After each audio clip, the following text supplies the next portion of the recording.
Just like with most things in League, the pros and cons of doing Baron depends and varies a lot depending on things like team compositions, the champions you picked, the items you have, levels, blah blah blah, spells, cooldowns, whether people have flash up, all these things. But I want to give you some general ideas of pros and cons for the team that's on the Baron and also the team that's going to be contesting it from outside. So when you start the Baron, there's generally one of two things that you want to accomplish. You either want to just get the Baron buff and then run away to safety, or sometimes you just want to draw the enemy team outside to the Baron so that you can actually fight them. This is especially useful against team comps that have things like Anivia or Ziggs who have a lot of wave clear, where it's usually really hard to siege against those comps. Those champions with a lot of wave clear can defend these inhib turrets very comfortably, where they'll just sit underneath the turret and clear from a distance, and you can't really like flank them or do anything because you'd be inside their base. So in those situations, when you start the Baron, you can force Ziggs to come out of hiding or Anivia to come out of hiding, and then they'll be out in the open where you have opportunities to flank them, catch them, pick them, flash on them, things like that. It's just much easier to fight those kind of like siege defense champions when they're out in the open. But it's not specific to those siege champs or anything, that's just where it's most effective. But the main idea is that sometimes you just want to do the Baron because you want to force the enemy team to fight you. You're not really looking to finish the Baron, you're looking to make the enemy team come and fight you at Baron, and then you'll be ready to just turn on them without finishing the Baron. So if you're the team that's doing the Baron, then your whole team is going to be either like this, they're all going to be kind of right outside the pit, or they're going to be like, you're going to have some people inside the pit. It's going to be like a combination of those things basically. So the big disadvantage to this is that you're very weak to AoE champs, or honestly just anything, because like every team has AoE, but you're very vulnerable to just get like comboed inside or right outside of the pit because you're all kind of bunched up together. You can also easily get separated where you have like half the team outside of the pit and half the team inside, and then one side of these two gets like comboed by something. So for the team that's doing the Baron, it's a huge disadvantage to be just doing the Baron inside the pit or even right outside of it. And equally for the opposing team, that's a huge advantage. If I'm Kennen and I'm on the opposite team, I'm very happy to just come like this and then just like combo people here. It's the same thing from any side. Like if I'm the Kennen and I want to contest the team that's starting the Baron, I'm very happy to just like come like this and just like combo people in the pit or right outside of it. Or if I'm over here, I'm also very happy. I'm even happier because I can be in the fog of war. Maybe I put a pink down here, or I use my red trinket.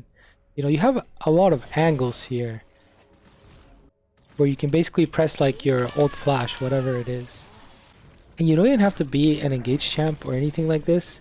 Just any AoE champ. Like, you just imagine like Victor. If Victor is able to like stand here or something and then like laser someone and not get all in, or any mage that can just like stay in max range and land a couple rotations, like you land an E, a Q, and then you wait, and then you land another one, and then you're just like chunking the enemy team down over time for free basically.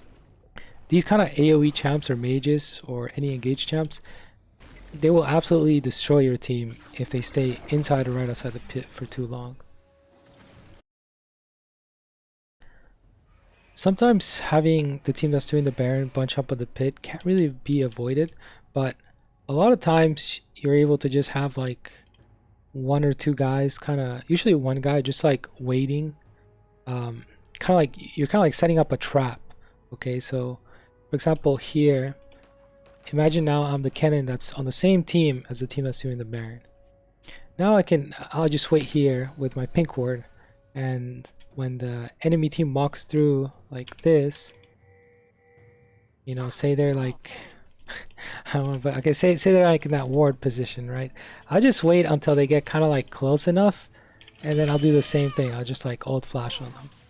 Or I could be waiting from here. Same idea. I'll wait for them to get really close. Actually, I'll wait right behind this rock. And then I'll go like this. A lot of times this is what you can try, but you're going to need a champion that's like a Kennen or a Nico or like a Vladimir. Or a lot of times your support, like if you're like Rel, Alistar, these kind of champs, a lot of times you could just kind of like wait. It's usually like dependent on like the support, or like I said, something like Kennen, Nico. Basically like melee support or like champ with good engage and damage. But you can try this with a bunch of champs. It can work with like I said, like these things vary a lot from game to game. So honestly, you could just try out with like a bunch of different traps and see which ones you're able to set up traps with and which ones you can't. Probably with your classic top laner, you can also set up a trap like this.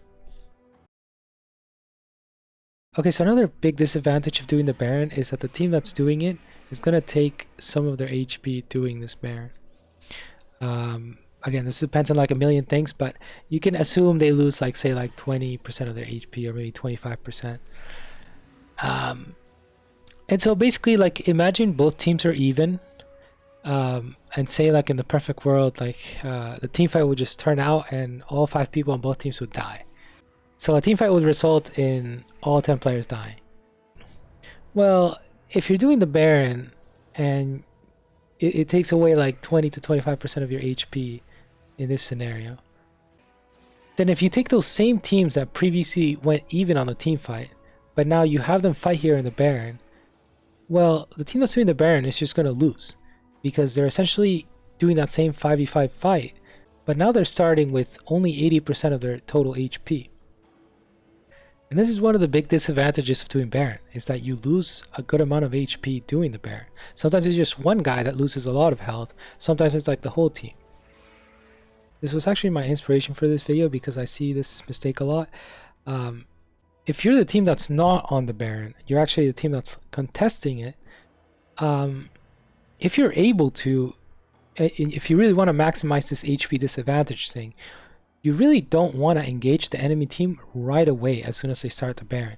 You really want to wait it out and prolong their Baron fight so that the team that's doing the Baron takes as much damage as possible.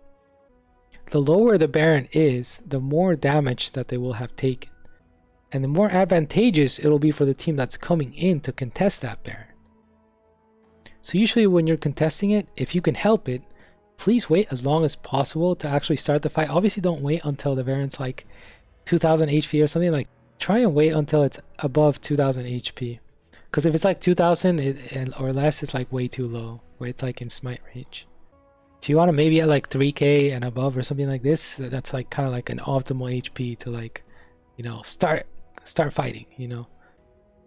And sometimes you don't really have a choice, but if you do, just like chill outside in like the river and just like throw abilities or just straight up just chill, and then wait until, you know, the Baron gets kind of low and the enemy team starts taking more and more HP, and then initiate the fight. Another thing is that people will usually use their cooldowns on the Baron, and this usually doesn't really matter. But there are some times, you know, maybe like a fourth of the time or something, where like someone wastes abilities on the Baron that basically loses them the fight, or puts them at a good disadvantage in the fight. You know, something that has like a, you know, one of those like 12-second cooldowns instead of like the 4-second ones or something. This is usually not a big thing, but do keep this in mind if you're the team that's doing the Baron and you know that the enemy team is about to contest it. Make sure to save any cooldown that isn't like a really short one for when the fight actually breaks out. Another thing that I want to mention is that if you're face checking the Baron, basically you want to like check as many bushes as possible with any like vision abilities, but obviously you want to use like your scrying orb on the Baron, you know, if you have like a blue trinket basically. And then you'll see like, are they on the Baron? If they're not on the Baron, then they're just camping in a bush waiting for you to walk in, so don't do anything.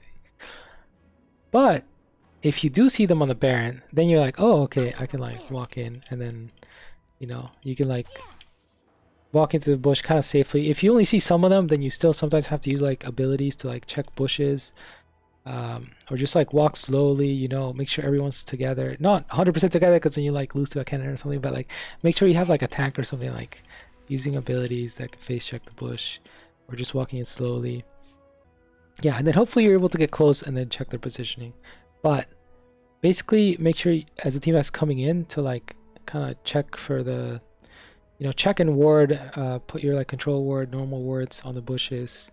Yeah, just make sure you have vision around the area so that you don't get flanked by like a Kennen or a Nico that's just like waiting for you. And yeah, make sure to use like your scrying orb, and then if you see people in the pit, then you know that you're more safe to walk through the bushes. If you don't see them in the pit, then you know that they're just camping in a bush waiting for you.